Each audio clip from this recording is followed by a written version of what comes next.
Kalau enggak katarak biasanya gangguan saraf ibu. Matanya babur enggak. Kemudian dari mata turun ke bawah, sering sesek enggak. Ya, ada komplikasi jantung enggak. Itu yang kedua. Yang ketiga, pipis, gangguan ginjal. Pipisnya berbusa atau tidak? Saya ulang dari atas dulu, matanya babur atau enggak, bawah sini sesek atau enggak, turun ke bawah pipisnya berbusa atau enggak. Sekarang yang terakhir, yang keempat, terkait saraf. Ujung-ujungnya kesemutan atau tidak, ya. Pasien diabetes lebih dari 5 tahun itu biasanya sudah ada gangguan saraf di ujung. Kesemutan rasanya ya kebas, kayak ditusuk-tusuk, panas. Masing-masing pasien yang dirasa beda-beda. Ya, setiap orang beda-beda ngerasainnya. Ya, ada yang kayaknya kok ditusuk-tusuk, ada yang kaku, gape bilangnya orang sini ya. Ditanya, kalau ada kirim ke Pak Dokter. Ya. Ini yang salah. Kadang-kadang pasien itu datang bukan karena sakit gulanya, tapi karena komplikasinya. Dia datang ke mana gitu ya, gape terus gitu ya. Ternyata gangguan gula. Matanya blabur, ternyata gangguan gula. Kaki bengkak semua, ternyata gangguan ginjal akibat gula. Jadi saya ulang, titip buat ibu-ibu sama bapak-bapak yang berada di sini, ketika sudah tegak dia diabetes, tanyakan sama Pak Dokternya, orang yang saya bawa ini sudah ada komplikasi atau belum. Ingat, karena kita tidak cuma nurunin angka. Ya. Terakhir soal diabetes, sebelum nanti kita ke hipertensi ya. Setelah bapak ibu tahu soal komplikasinya, berarti kan sudah tahu nih, oh keluarga saya sakit diabetes sekarang sebelum ada komplikasi. Alhamdulillah. Ya sudah, ini diketatkan gitu ya, baik dari segi pola makan, olahraga dan minum obatnya gitu ya. Tapi kalau ada komplikasi, ya jangan ke apotek, karena nggak cuma gampang nurunin gulanya saja. Terakhir saya ngomongin obatnya sekarang. Ini penting ya. Ini penting sekali. Sudah tegak diabetes, sudah tahu posisi diabetesnya ada komplikasi atau tidak, kita ngomong obatnya. Hati-hati, obat diabetes itu banyak sekali. Ya, yang jenis minumnya aja sudah ada 11 macam. Untuk suntiknya ada 3 macam insulin ya. Nah, untuk jenis obatnya yang biasa kita kenal kan ada glimepirid, glibenclamid, metformin dan macam-macamnya. Metformin yang paling terkenal ya. Yes, pokoknya itulah ya, banyak sekali ya. Saya cuma titip sekali lagi. Gangguan gula itu ada gangguan gula puasa, ada gangguan gula akibat pasca makan. Prinsipnya gangguan gula itu macam-macam. Pak Dokter akan milih ke, tidak cuma nurun ke angka. Kalau nanti gangguannya ada di gangguan gula darah puasanya, maka biasanya pilihnya metformin, thiobetazone dan kawan-kawan. Kalau ada gangguannya di akibat pasca makan yang selalu tinggi sekali, maka glibenclamid, glimepirid dan kawan-kawan. Saya tidak ngajari itu karena itu ranahnya dokter. Cuma saya ngasih tahu sama bapak ibu bahwa pemilihan obat gula tidak mudah, tidak hanya menurunkan angka. Maka titip, kalau ketemu sakit gula, suruh dibawa ke Pak Dokter di Puskesmas Selawi, gitu ya. Satu lagi, Dok, tadi obat sejuta umat, metformin. Ya, susahnya jadi dokter dalam itu dia dititipi sama guru-gurunya. Di depan Anda sakit gula, kamu mau ngasih obat apa? Pilihan pertamanya metformin, Prof. Saya ngasih metformin. Sudah tepat belum, deh? Kata profesor saya, hati-hati. Anda bukan ngobati, Anda bukan cuma nurun ke gulanya, bukan cuma nurun ke angkanya. Di hadapan Anda itu seorang manusia, dia punya ginjal, punya liver, punya lambung, punya macam-macam. Ginjalnya aman nggak pasien di depanmu? Gitu ya. Kalau dia punya sakit ginjal, terutama gangguan fungsi yang cukup berat, metformin haram diberikan. Kira-kira itu gambarannya ya. Karena tidak mudah untuk pemilihan obat-obat gula. Ya. Saya kira itu untuk terkait diabetes ini penting sekali. Yang terakhir soal hipertensi. Nah ini juga penting. Nyambung ke diabetes, hipertensi dan diabetes itu sudah ada dalam Al-Quran. Semua penyakit ada. Ini penting, saya harus luruskan. Semua penyakit ada obatnya, kecuali penyakit tua. Penyakit tua itu penyakit degeneratif. Saya ulang ya, penyakit tua itu penyakit degeneratif, penyakit penuaan sel. Ya, maka diabetes dan hipertensi adalah penyakit degeneratif. Ada obatnya? Ada. Dok, saya bisa sembuh tidak? Ini berat ini. Ini berat ya. Iya, dok, saya bisa sembuh enggak? Ini saya harus luruskan. Ya, walaupun jenis hipertensi macam-macam, diabetes itu macamnya banyak juga. Saya kembali diabetes. Diabetes itu macamnya banyak. Diabetes. Ada diabetes yang sifatnya melekat seumur hidup pasien. Ada diabetes yang sementara. Misalkan gula naik akibat minum obat tertentu, karena ada obat tertentu yang bikin gulanya naik.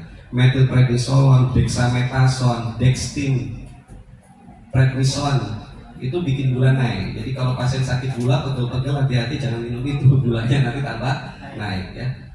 Kalau karena obat-obatan sembuh, obatnya stop, gulanya turun gitu ya. Karena kehamilan, ya gulanya tinggi karena kehamilannya. Begitu kehamilannya selesai, turun, sembuh. Jadi ada gula darah, ada diabetes yang sembuh, ada diabetes yang akan melekat pada diri pasien seumur hidupnya. Hipertensi juga sama. Tapi kebanyakan diabetes dan hipertensi yang ada kita hadapi adalah diabetes dan juga hipertensi yang akan melekat sepanjang hayat. Jadi targetnya bukan selesai sembuh, ya, ini saya luruskan, tapi terkontrol, ya, tapi terkontrol, tapi terkontrol. Ini penting. Dok, gula saya, karena kalau saya bilang sembuh, dia nggak mau minum obat lagi. Kalau dia bilang saya bilang sembuh, dia lalai makannya, gitu ya. Tapi saya bilang nggak sembuh bukan berarti tidak bisa dikontrol. Saya bilang tidak sembuh bukan berarti sepanjang hayat minum obat. Ya, untuk mengobati diabetes dan hipertensi ada 3. Nomor 1 pola makan, nomor 2 olahraga, nomor 3 baru obat. Jadi obat itu nomor 3. Kalau pola makannya acak-acakan, olahraganya nggak bagus, tensi naik, gulanya juga naik, sembuh nggak dok? Ya nggak sembuh itu, ya, terusan. Makanya sepanjang hayat harus dikontrol pola makannya, harus dikontrol olahraganya. Obatnya bisa dilepas, bisa. Kalau nanti pola makan dan aktivitas fisik olahraganya bagus, bisa kita lepas. Ya, dari yang dosisnya jenis obatnya 3 turun jadi 2, obatnya 2 turun jadi 1, obatnya 1 turun separuh. Ya, dari mulai separuh diminum kalau tinggi aja, ya, atau diminum seminggu sekali. Bisa itu seperti itu, baik sakit gula maupun hipertensi. Tapi yang harus diingatkan, dia tidak sembuh. Yang disebut sembuh itu kalau tangan sekarang enggak, dilihat lagi. Sebaiknya usia 60 tahun ke atas itu obatnya kombinasi. Nah, sekarang sudah ada 1 tablet isinya 2 obat di dalamnya. Ya, biasanya kombinasinya kandesartan amlo, boleh, itu bagus ya. Bagus ya, sudah kombinasi ya. Usia 60 tahun ke atas sebaiknya kombinasi. ya, walaupun minimal dosisnya kecilan dikombinasi. Boleh nggak apa-apa, boleh nggak apa-apa ya. Dok, aman nggak aman? Kandesatan dan amlodipin tidak akan bikin turun ngedrop kan? Ya, yang bikin ngedrop captopril. Captopril bikin ngedrop. Yang lainnya bikin ngedrop. Tapi kalau amlodipin sama kandesatan, ya paling dia akan dipertahankan di 90. Ya, tensi 90 masih aman. Ya, dari saya itu. Oke, ada pertanyaan? Siap.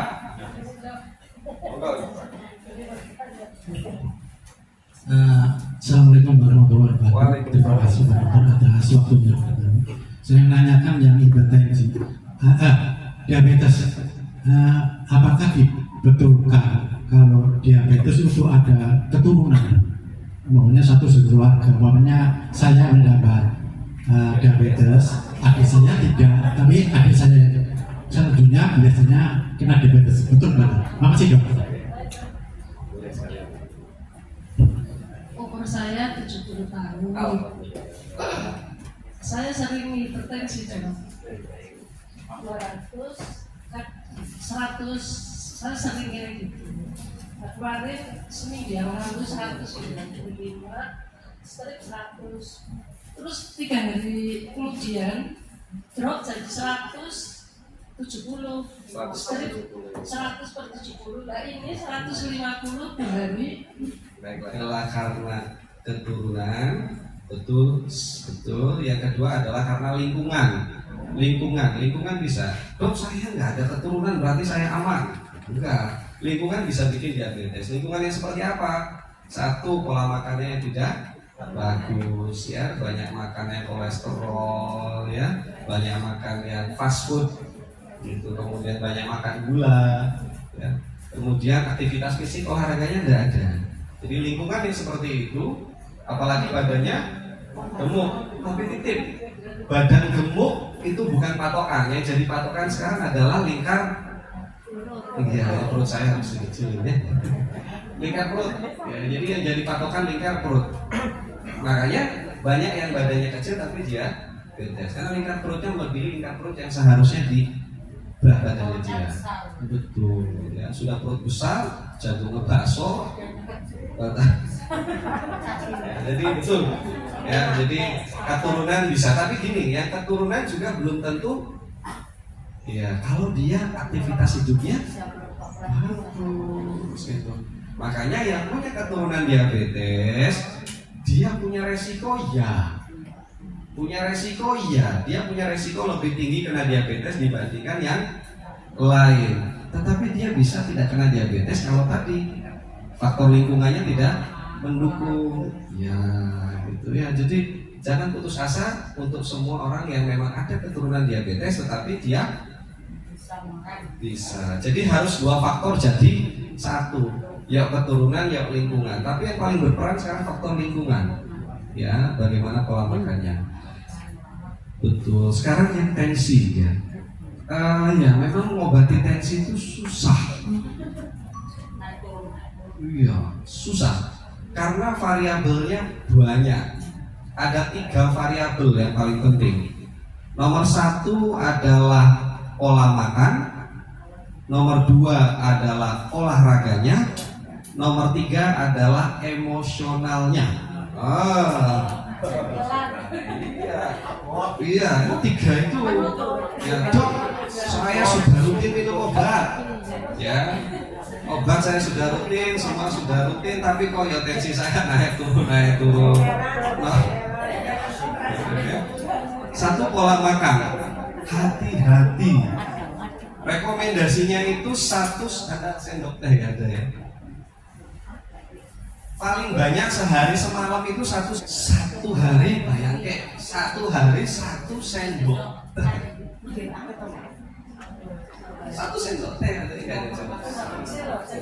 Itu sini pinjam sendoknya. Maaf. Ada. Ini sendok makan. Ini sendok makan. Ini kecil ya? Enggak, sendok makan lebih kecil kan? Nah, berarti kan separohnya kan? Sehari semalam garamnya nggak boleh lebih dari itu. Nggak boleh lebih dari itu, bayangkan. Ya, jadi itu sudah. Jadi semua makanan sehari semalam kandungan garamnya tidak boleh lebih dari itu. Ya, nomor 1 garam, nomor 2 santan. Nah, pokoknya yang enak-enak ya. Nomor 2 santan. Santan jenis apapun ya. Baru terakhir ya. Nah, jadi pola makan untuk hipertensi 1 garamnya dikurangi, 2 santannya pensiun, santannya pensiun. Yang ketiga gorengannya dikurangi. Jadi kalau dihitung beneran itu sehari semalam tidak boleh lebih dari 4 sendok makan minyak.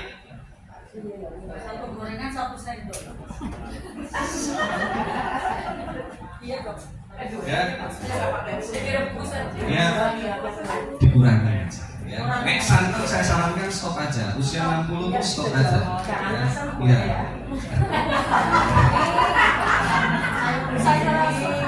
Ya. Jadi jangan sampai usia tua itu yang kita makan adalah jadikan makanan hari ini adalah sebagai obat. Jangan sampai nanti di usia makin tua obat